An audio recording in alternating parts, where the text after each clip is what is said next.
Welcome back to the Fiore podcast. Once again, I'm Eric Fiore, and I'm joined with varsity swim captain Kali Rankin Zelada. So let's get right into it. So first question, what really got you interested into swimming? So I actually started my swim lessons when I was 6 months old. I did like my mommy and me lessons with my mom at our local community pool. And I think I just had like a love for the water and just anything at that early age. And when the time came, I think I was around like 8 or so, I ended up picking one sport and I chose swim because I really like that one the most. I partially think it's because of my competitive side that just wanted to win, because winning, I just love winning for some reason, and I think that one was the one where I could really win at, and I picked that one. What is your favorite event to swim, and which one's your best?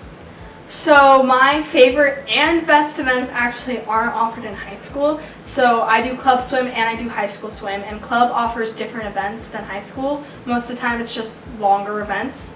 So I will do the mile and the 800 or the 1000, which are only offered in club.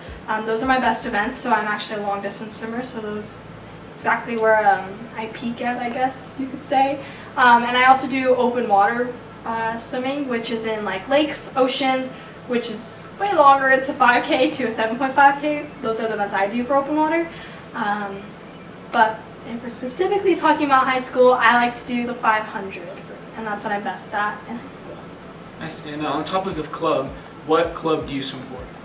I swim for La Mirada Armada. It is out past Wayne Park in La Mirada. But yeah, so that's about an hour drive away. So it's a pretty hefty drive to have to do almost every day. That is a really long drive. Yeah. And what is your favorite activity to do outside of swimming? Outside of swimming, hard. I do swim basically all the time. Going to the beach is probably my all-time favorite. The beach is just such a relaxing place for me. I love going there. Maybe it's because it's water and I swim. I don't know, but it's my favorite thing to do. That might be a correlation. I don't know. Yeah, there probably is. I don't know. But yeah, so definitely going to the beach. I like just spending time with friends, and I actually just like being a lazy person, and I like staying at home and sleeping. I think a lot of people would agree with you there. Yeah, that's actually, if you really want to know, that's my favorite thing to do is staying at home and sleeping. I don't like to go out, but yeah. Can you see yourself swimming in college? I definitely can. Swimming in college is something I really do want to pursue. Wherever I go, or wherever, if I do it or not, that's all in God's plan, and I will trust Him to lead me where I'm supposed to go. How is the team preparing for their upcoming CIF championship? So all of our work is technically already done. In our last 3 months of the season, we've all been training really hard, getting at it, making sure we're coming to weights, coming to practice, giving it our all. And right now we're actually in our taper part of our season. So our taper part is basically where we rest. So we cut back on some yardage, really make sure we're trying to get to that speed, but not wear ourselves out, making sure we're getting our sleep, eating right. So that's what we're doing right now to make sure we're ready for leagues and ready for CIF and state. I don't know if your coach has any preference, but does your coach require you guys to have a certain number of hours to sleep, or what to eat? Can you expand on that? No, they actually don't. I think that might be just because it's high school. I feel like for club they are a little more strict on that. They really want us to get at least 8 hours of sleep. Since you've been swimming for almost your entire life, what has it just taught you over the years? It's taught me a lot of things, especially in different areas.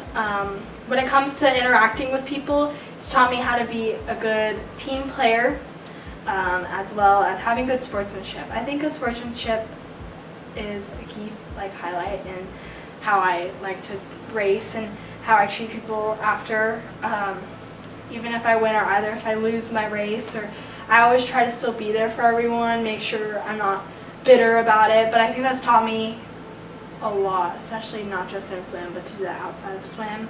But it's also taught me how to manage my time properly, so that's really helped me out in school and having to balance everything, especially when I'm spending 2 hours there in the morning, going to school, after school going straight to practice and spend another 3 hours, and then by the time I get home it's 8 o'clock and I still have to do all my homework, eat, sleep.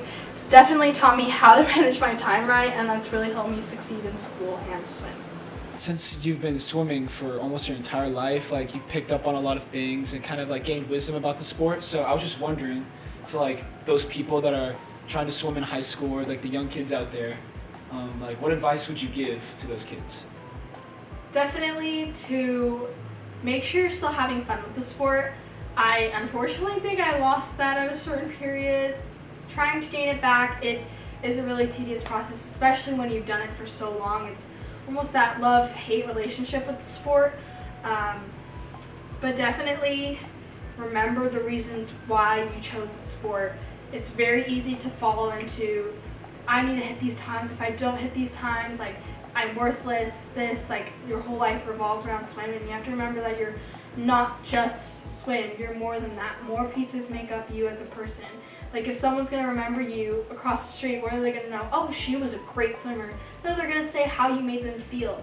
You were nice to them. You were always so kind. You laughed a lot. So just like remember those little things. Make sure that you don't make swimming your identity. It's good to like for you to keep swimming like a big part of your life, but like you said, it's good to keep all those other things a part of your life, like who you are, like your personality, like just who you are, really. Yeah, exactly. Thank you for being with us today on the show. You're welcome. It was my pleasure.